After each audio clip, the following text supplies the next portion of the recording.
Obviously, we need to start with the most newsworthy question, which is the ICJ interim ruling. What do you make of it? In fact, first we have to define the context of the events.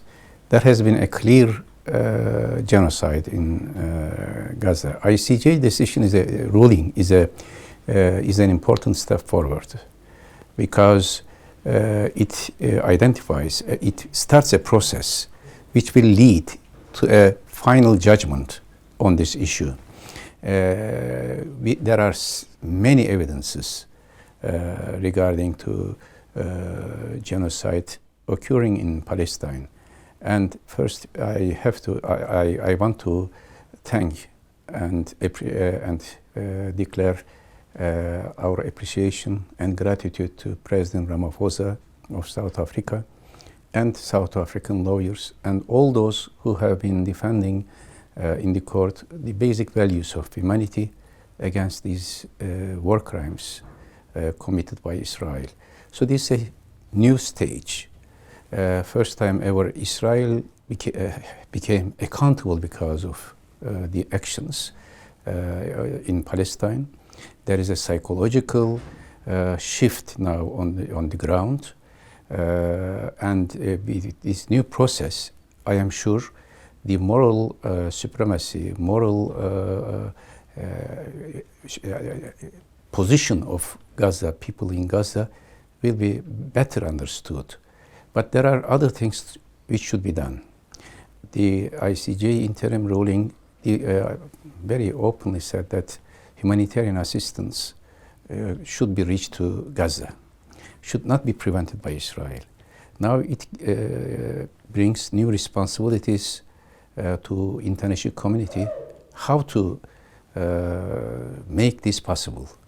Of course, UN agencies, UNRWA, and all the other humanitarian agencies, they are not as influential as we are expecting on the ground.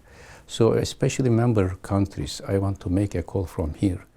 After these decisions of ICJ, there should be a very comprehensive action plan by the countries, individual countries, who have been claiming that they are supporting Gaza and Palestine. They have to start military sanctions against Israel. They have to start economic sanctions, like what has happened before against South Africa. All the measures which were implemented against South Africa because of apartheid should be implemented now regarding situation in Gaza. And more important, for the humanitarian aid to Gaza, today in the conference I suggested an airdrop assistance direct to Gaza. Either a humanitarian convoy, flotilla convoy, reaching to Gaza, or aid dropping like what was achieved in 1940 and 1949 in Berlin blockade. I think regional countries like Turkey, like Egypt, like Saudi Arabia, Muslim countries like Pakistan, Indonesia and Malaysia and African countries, friends of Palestine, these countries can send a clear message to Israel that they will be forming a coalition of willing to help Gaza, people in Gaza. Why? Because all the UN Security Council resolutions were vetoed by US. Now the new option could be coalition of willing by these countries and saying that we want to implement the decision of ICJ and we want to send humanitarian assistance to Gaza, food, medicine, and all the other water, either by humanitarian convoy or by aid dropping.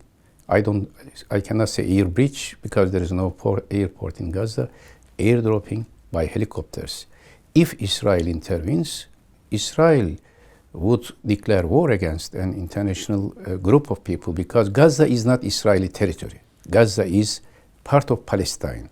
And the state of Palestine has been recognized by UN General Assembly in November 2012. I was in that meeting as a non-member state. So since Gaza is not part of Israel, Israel doesn't have any authority to prevent humanitarian assistance to Gaza.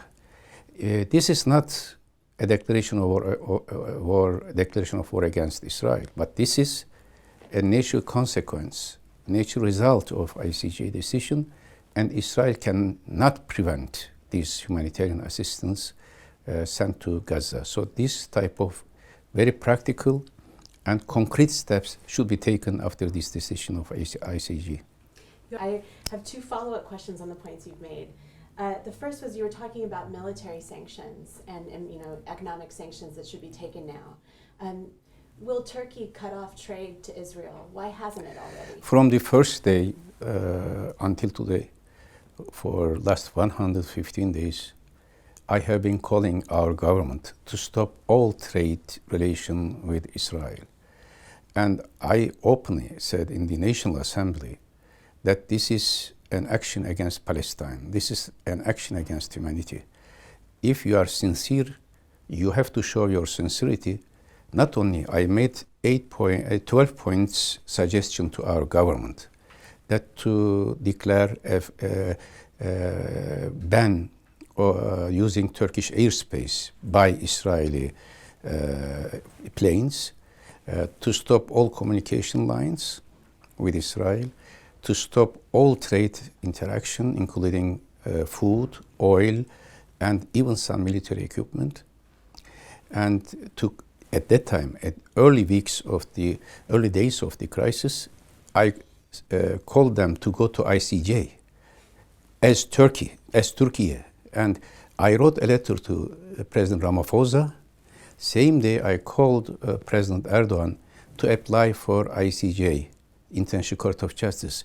For me, it is painful. I appreciate and I admire what South Africa did, but I feel shame why Turkey didn't do the same action. This is the right of every member of UN. They claim that Turkey is not part of this ICJ process. No, Turkey, yes, we are not part of ICC, but we have full right to implement, to apply for this case in International Court of Justice. So it is, for me, I feel really pain and shame why Turkey didn't apply first or didn't support South Africa as one of the intervening countries. Therefore, this is a shift, unfortunately, in Turkish foreign policy, which I reject. In the past, in all wars in Gaza, I was Minister of Foreign Affairs, Chief Advisor, Prime Minister. Turkey was mediator to bring ceasefire. In 2009, I spent several days, weeks in fact, in Egypt, in Syria. We sent special envoy to Israeli side to achieve a ceasefire, and Turkey was one of the main player in this ceasefire. In 2012, together with Qatar, Sheikh Ahmet bin Jassim and myself and American side, we worked together to bring peace. And I was in Gaza myself with my wife, with 10 Arab ministers. They went back when the attack started. I stayed in Gaza with my wife, and we went to Shifa Hospital when bombardment was continuing. I cannot forget what I observed there. It is, as a Muslim, as someone from the region, but more important, as a human being, I felt how Palestinians, Gazan, sacrificed during that night with my wife. So in 2014, again, John Kerry, Khalid Atiyah from Qatar, myself, we worked together to achieve a ceasefire, because without American influence on Israel, it is very difficult to achieve ceasefire. Now, Turkey doesn't have such a power because of several reasons. But at least we were expecting from my government, they are my old friends. I am not just criticizing them, but I am again calling, even begging them to stop trade with Israel immediately. Immediately. That trade cannot be justified at all. Why do you think your calls are not being heeded? There might be several reasons. Unfortunately, before we were sincere in our efforts, and what we speak and what we act were consistent. But now Turkey became like other countries who are using Palestine as a rhetoric without taking necessary steps, because Turkey has an economic crisis. That's one of the reasons. If your economy is performing well, your foreign policy will be much more consistent and self-confidence. But this maybe because of this economic crisis, maybe because of demanding certain financial support from certain countries, I don't want to name, maybe because of other reasons which we do not know the background. But at the end of the day, I again call my government to stop trade with Israel immediately, today, especially after International Court of Justice. There is no justification of any relation with Israel. The other steps I was proposing to our government was imposing certain sanctions, not only to Israel, but those who are helping Israel, those who are legitimizing Israel. Turkey needs to play an important role, and I hope they will listen our calls, and I hope Gaza will be free, and we will be influential in stopping this genocide in Gaza. You have a lot of experience as a mediator, in particular with Israel, as you pointed out. Right now in Paris, we have the Egyptians, the Israelis, some Qataris, Bill Burns from the CIA. What do you think the prospects are for a ceasefire in Gaza? Yes, every effort to bring ceasefire in Gaza is important. And we have to wait for the result. But as I said, the real process of ceasefire can be successful only if U.S. makes necessary pressure on Israel. No other country that has such a power. U.S. should pressurize Israel, should be on board, believing that ceasefire is needed. The only missing element of ICJ interim ruling yesterday was calling for ceasefire. What I am scared is that Israel may see, and from the Israeli press we understand they see this like a victory. This is a false interpretation. They want to legitimize their actions on the ground based on this absence of call. But in fact, all points raised by International Court of Justice inherently necessitates ceasefire. If there is no ceasefire, there cannot be humanitarian corridor. If there is no ceasefire, there cannot be other steps which was asked by ICJ to be taken by Israel. So inherently there is a call in this ruling, and U.S. should not misinterpret this as if the ceasefire is not an immediate step to be taken. Without ceasefire, there cannot be another step.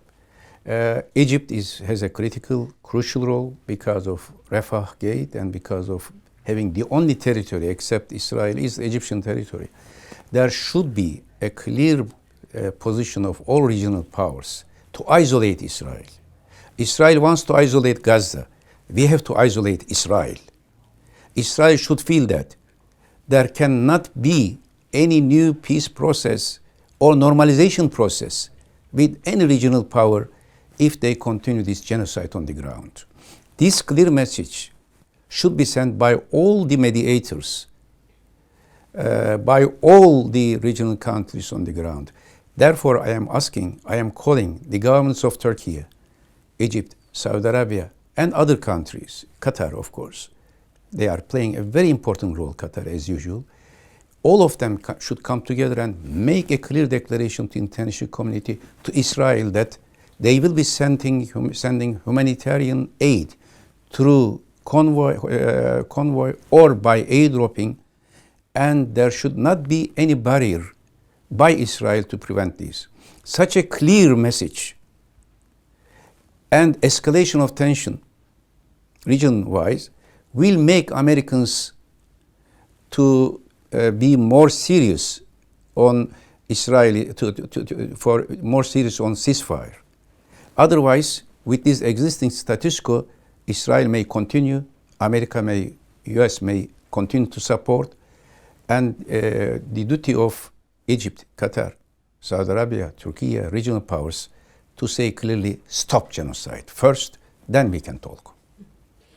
On the idea of a convoy or an airdrop, and regional powers actually speaking out and saying, no, not until this is over will we think of normalization. Have you started networking this idea? Like, are people actually talking about doing an airdrop or a convoy? Are regional powers ready to take that step, do you think? I don't think that they are ready, unfortunately. They must have prepared this much before, in early days or weeks of the crisis. But the public opinions, especially public opinions in the Western countries, they are more vocal than public opinions in Arab or Muslim countries. I think if there is such a pressure on the governments, they must act. I know from other experiences that Israelis understand only very clear message, not ambiguous message, very clear message by certain powers in the region. Normalization will stop. In fact, the countries which normalize relations with Israel without making reference to Palestine is as responsible as Israel, because Israel felt very overconfident because of this normalization process. Now they must say clearly, all normalization process will end if this genocide continues on the ground, and there must be an action plan how to help people in Gaza immediately, urgently, without waiting for any other process to continue. I mean, you have studied foreign policy very deeply. You've written many books. You think about this a lot, I can tell.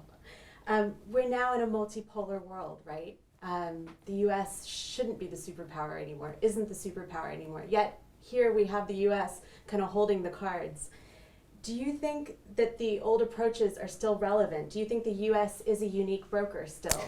The reason why US has all the powers in their hand is the structure of UN Security Council. And today also I proposed, in my book Systemic Earthquake, I made some proposals published by Cambridge University Press in 2020. In order to have a world order now, there should be a restructuring of United Nations, because United Nations structure reflects power, balances of power in 1940s, late 1940s. 5 major veto power. What is the ground for them to have this power? Are they 5 richest economy in the world? No, all of them. Do they know or respect international law more than others? No. We know Americans vetoed 48 UN Security Council resolution against Israel. And there is a gap now between UN General Assembly as the ultimate body represented by all member countries, and UN Security Council. This is an oligarchic structure. That structure should be changed. The only way to do this is making UN General Assembly decision by certain majority more valid or decisive than UN Security Council decisions. 5 countries cannot represent all humanity. This is the first step. Second is, I think, US will change position, not because of international law, not because of human values that we observe, but because of public opinion in United States. Election is approaching, and today in the conference it was mentioned, and it is important, 85% of members of Democrat Party, party of Biden, wants immediate ceasefire. And 65% of American citizens want immediate ceasefire in Palestine. So changing psychology in American, in US among the public, and changing UN structure and rebalancing relation between UN General Assembly and UN Security Council are two main pillars which will force US to change their position in this type of situations. Thank you so Thank much. you. Most Thank you for welcome. your time. So much.